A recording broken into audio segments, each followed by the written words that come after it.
Welcome to our channel English solution 48। English solution 48 में स्वागत है। और हम लोग आज कॉमन एरर में जो एसपी बख्शी है उसके एडवर्ब के एग्जाम्पल्स को करने जा रहे हैं। ठीक है, पहला एग्जाम्पल लिखा हुआ है, although I was in Delhi last month I never met him. देखिए, नेवर का प्रयोग होता है कभी नहीं, और कभी नहीं का जो सेंस होता है वो नॉट एट ऑल, यानी बिल्कुल भी, इन अ लाइफ, कभी ना होना। और चूंकि इसमें सेंस दिया रहा है कि दिल्ली में हुआ और दिल्ली में नहीं मिला, तो एक टाइम इन की बाउंडेशन की जब बात आती है तो उसमें आपका नेवर का यूज ना करके डिड नॉट, इंसिडेंट अगर पास्ट में है तो डिड नॉट प्रेजेंट है या फ्यूचर है, तो इस हिसाब से आपने आंसर देना है। तो फिलहाल आंसर जो हो जाएगा, आई नेवर मेट की जगह I did not meet him, क्योंकि डिड के साथ वर्ब की फर्स्ट फॉर्म आती है। क्लियर है। सेकंड लिखा है, one should face the misfortunes of life courageously. तो व्यक्ति को जो है कैसे फेस करना चाहिए मिसफॉर्चून्स ऑफ लाइफ को करेजियसली, बड़े ही साहस के साथ। तो यहाँ कोई पे एरर नहीं है। थर्ड में आते हैं, तो लिखा है व्हेन आई गॉट होम, जब मैं घर गया। आई वॉज टू एग्जॉस्टेड, मैं बहुत ज़्यादा थका हुआ था। तो ये बहुत ज़्यादा थका हुआ, तो TOO का प्रयोग ना करके हम वेरी का प्रयोग करेंगे, क्योंकि यहाँ इसकी रेलिवेंट नहीं है। ठीक है। और टू का जो असली मीनिंग होता है मोर देन एनफ, जब आएगा तो आपको बताते हैं। फोर्थ नंबर लिखा, आई did not know hardly anyone in the city, मुझे शहर में मुश्किल से ही किसी के बारे में जानकारी नहीं थी। सो आई फेल्ट लोनली, इसलिए मुझे अकेला महसूस हुआ। तो हार्डली का जो सेंस होता है वो होता ही है मुश्किल से। ठीक है, और यहाँ पर कोई अपना यूज नहीं दे पा रहा है, तो आंसर आपने हार्डली रिमूव कर दीजिए, तो हो जाएगा आई डिड नॉट नो, मुझे नहीं मालूम था, एनीवन, किसी के बारे में, इन द सिटी। ठीक है। फिर फिफ्थ है, मुझे समझ में आ रहा है आप लोगों को। ठीक है, तो फिफ्थ है, आई rarely find something in his character that I can admire. तो रेयरली का मतलब ही होता है मुश्किल से, और जब हमारे वर्ड हो हार्डली, स्केयर्सली, रेयरली, बेयरली, तो अपने आप में ये नेगेटिव एक्सप्रेशंस देते हैं। और जब नेगेटिव देते हैं तो इनके बाद आपके दो नहीं आएगा, एक आपका सम से रिलेटेड, क्योंकि सम फॉर द पॉजिटिव आता है, और एनी, सॉरी, नथिंग का प्रयोग या नो का प्रयोग नहीं होगा, क्योंकि एक नेगेटिव दे दिया तो दूसरे नेगेटिव की रिक्वायरमेंट नहीं रहती है। तो होगा क्या, तो इसमें हमारा सेमी फार्मूला लगेगा, यानी आई rarely find any thing in his character that I can admire, जिसकी मैं प्रशंसा कर सकता हूँ। ओके, डन है। 6 लिखा है, यू हैव एक्टेड, तुमने काम किया, और कैसे किया, देन। तो देन मतलब हो गया कंपैरेटिवली, ऑल ऑफ अस, हम में से। तो हम में से जो भी काम किया, तो वो जो क्वालिटी है वो आपका मतलब वर्ब को डिफाइन करने वाला शब्द एडवर्ब फॉर्म में होना चाहिए। तो जब एडवर्ब फॉर्म में हम प्रयोग करेंगे तो नोबलर नहीं करेंगे, नोबली करेंगे। तो यू हैव एक्टेड नोबली। ठीक है। अब जब नोबली है और बाद में देन है और कंपैरिजन भी शो कर रहा है, तो अब इसका नोबली का जो कंपैरेटिव फॉर्म होता है वो होता है मोर, यानी you have acted more nobly than all of us. Okay, यानी कि जब भी हमें एडवर्ब फॉर्म आ जाए तो एडवर्ब फॉर्म का कंपैरेटिव बनाते समय या तो IER एक्सेप्टेबल है तो लगाएंगे, और नहीं एक्सेप्टेबल है तो उससे पहले हम मोर का प्रयोग कर देंगे, और यही सुपरलेटिव करते समय मोस्ट लगा देते हैं, और वो अपने नोबली फॉर्म पे बना रहता है। ठीक है। 7 नंबर पे आते हैं, लिखा है he is enough kind to help anybody in need, वह मतलब पर्याप्त रूप से दयालु है कि किसी की इन नीड, जरूरत में मदद करता है। तो अब हमको मालूम होना चाहिए कि जब एनफ एस एन एडवर्ब काम करेगा यानी कि किसी एडजेक्टिव को डिफाइन करेगा तो वह उस एडजेक्टिव के बाद आएगा, और जब बाद आएगा तो हमारा जो आंसर हो जाएगा तो हो जाएगा he is kind enough to help everybody in need.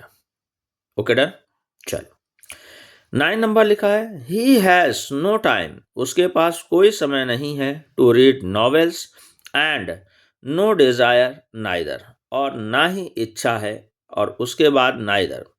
तो आपको फिर से हम बता दें, जैसे अभी हमने 5th नंबर पे बात किया कि रेयरली खुद अपने आप में नेगेटिव है, और जब अपने आप में नेगेटिव है तो इसके बाद ना तो पॉजिटिव आएगा और ना ही दूसरा कोई नेगेटिव वर्ड, यानी कि नथिंग करके एग्जाम्पल।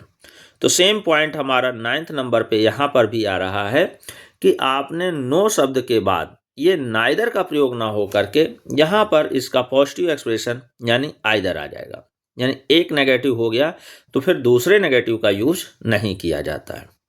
ओके, क्लियर है। चलो, तो आंसर हो जाएगा नो डिजायर, ये आपने हटा दीजिए, तो आइदर पॉजिटिव एक्सप्रेशन। फिर आपका 10th नंबर पे लिखा है he has not seldom visited his parents since he left this place. अच्छा, एक बेसिक पॉइंट आपको बता दें कि सिंस का मतलब होता है तब से, और यहीं पे एक वर्ड आ जाता एवर, यानी एवर सिंस लिखा होता। तो एवर सिंस का यही सेंटेंस की हिंदी निकालते समय यहाँ पर हम बोलते तब से लेके अब तक, यानी तब से लेके अब तक, कब से, तो ही लेफ्ट दिस प्लेस, जब से उसने घर को या इस स्थान को छोड़ा है, तो नेवर विजिटेड हिज फ्रेंड्स, कब पेरेंट्स, अपने माता पिता से, फ्रेंड्स अपने मित्रों से, हैज मतलब नहीं मिला है। ठीक है, तो फिलहाल हम अपने ग्रामेटिकली पॉइंट ऑफ व्यू में आपको ये बता दिया है, इसको नोट कर लीजिएगा। और जानकारी की बात है, पहला कि सिंस का मतलब तब से, एवर सिंस का मतलब तब से लेके अब तक, और इसके बाद जो भी टेंस होता है वो हमेशा पास्ट इंडेफिनिट। ठीक है, ये आपने टेंस में भी अभी रिवाइज होगा तो नोट कर लीजिएगा। और अगेन इसके पहले का जो टेंस होता है वो दो होता है, या तो प्रेजेंट परफेक्ट में आएगा या प्रेजेंट परफेक्ट कॉन्टिन्यूअस, क्योंकि सेंस और फॉर के जो पहले वाला होता है तब से लेके अब तक काम हो चुका है या काम नहीं हुआ है या काम हो रहा है या काम नहीं हो रहा है, और ये आपको टाइम को मेंशन के लिए आ रहा है। ठीक है, चलो तो हम आगे बढ़ते हैं। 11 नंबर में लिखा है, आंसर तो हुआ नहीं, तो यहाँ पे आपने सिर्फ सेल्डम को हटा दीजिए, तो ही हैड नॉट विजिटेड, यानी वह बिल्कुल ही नहीं मिला। अगर हमने सेल्डम विजिटेड लगाना है तो फिर ये नॉट हटाना होगा, तो ही हैज सेल्डम विजिटेड, यानी कि वह बहुत कम मिला है। तो चूंकि भाव जो जा रहा है कि वो जब से गया है तब से कभी नहीं मिला है, इसलिए हमें सेल्डम लगाना पड़ा। ठीक है, जो एक्सप्रेशन होता है उसी हिसाब से आपका आंसर बनता है। दोनों में से कोई एक हटाते हैं तो ग्रामेटिकली सही है, but for the expression we come, तो हमारे पास एक ही पॉइंट आता है कि अगर हम सेल्डम हटाते हैं तो गुड एक्सप्रेशन जा रहा है। Okay, go on. 11 लिखा it was much hot yesterday and we did not go out, यानी कि कल बहुत थी और हम लोग नहीं गए। अब बहुत के लिए जो वर्ड आता है वो वेरी है, जब तक कंपैरेटिव फॉर्म ना हो हम मच का प्रयोग नहीं करते हैं। तो हो जाएगा it was very hot yesterday and we did not go out. Okay, go. फिर 12th लिखा है I meet him often near the district library, मैं अक्सर उससे मिलता हूँ। तो जब हम ऑफन की बात करते हैं, नेवर की बात करते हैं, यूजुअली की बात करते हैं, तो ये हमारे एडवर्ब ऑफ फ्रीक्वेंसी होते हैं। और एडवर्ब ऑफ फ्रीक्वेंसी का प्रयोग जो होता है वो मेन वर्ब से पहले, अगर हेल्पिंग वर्ब हो तो हेल्पिंग वर्ब के बाद, और मेन वर्ब से पहले। तो अब गुड प्लेस क्या हो जाएगा, तो आई ऑफन मीट हिम, मैं अक्सर मिलता हूँ, नियर द या at district library. Okay, done, note करते रहिएगा। 13 नंबर में लिखा आई टोल्ड हर, मैंने उससे कहा, as blunt as I could, जो मैं कर सकता था, but she was not convince, लेकिन वह कन्विंस नहीं हुई। तो अब हम बात करें कि जब हम वर्ब को डिफाइन करते हैं तो वर्ब को डिफाइन करने के लिए हमें एडवर्ब चाहिए होता है, ना कि एडजेक्टिव। और एज के बीच में, जैसे हमने आपसे बात की थी कि देन से पहले कंपैरेटिव फॉर्म चाहिए और एज के बीच में पॉजिटिव फॉर्म चाहिए। तो चूंकि पॉजिटिव आपका डिग्री यूज किया जा रहा है तो उसमें आपका जो एडवर्ब फॉर्म में हो जाएगा आई टोल्ड हर ब्लंट ना, आई टोल्ड हर ब्लंटली। तो ब्लंटली की वजह से यहाँ जो आंसर हो जाएगा ly और ऐड कर देना है।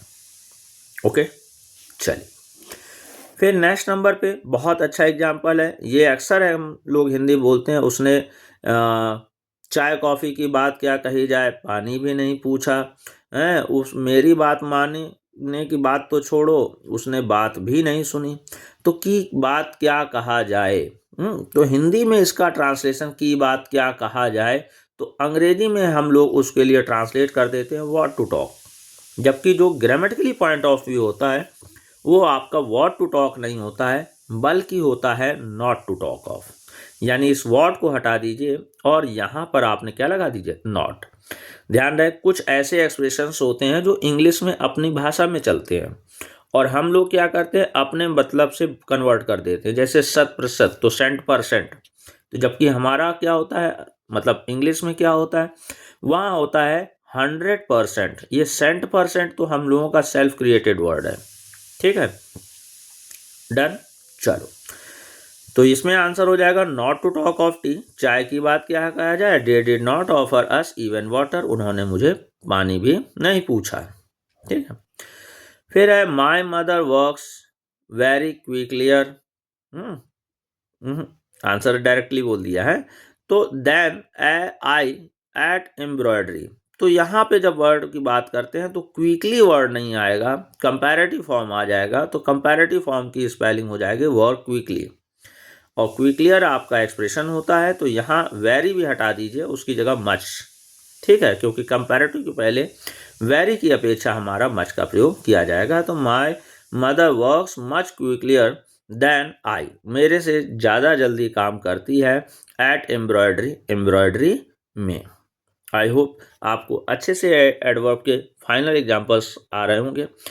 तो आपके नेक्स्ट क्लास में आपको इस वर्कबुक के एक्सरसाइज बी को बताया जाएगा। तो इन एग्जांपल्स को एक बार और रिवाइज करेंगे तो आपको जो भी पॉइंट्स हैं वो अच्छे से आ जाएंगे, और पेपर में अगर इनसे रिलेटेड एक भी एग्जांपल आता है तो आपका कोई गलत ना हो। Hope for best, thank you very much.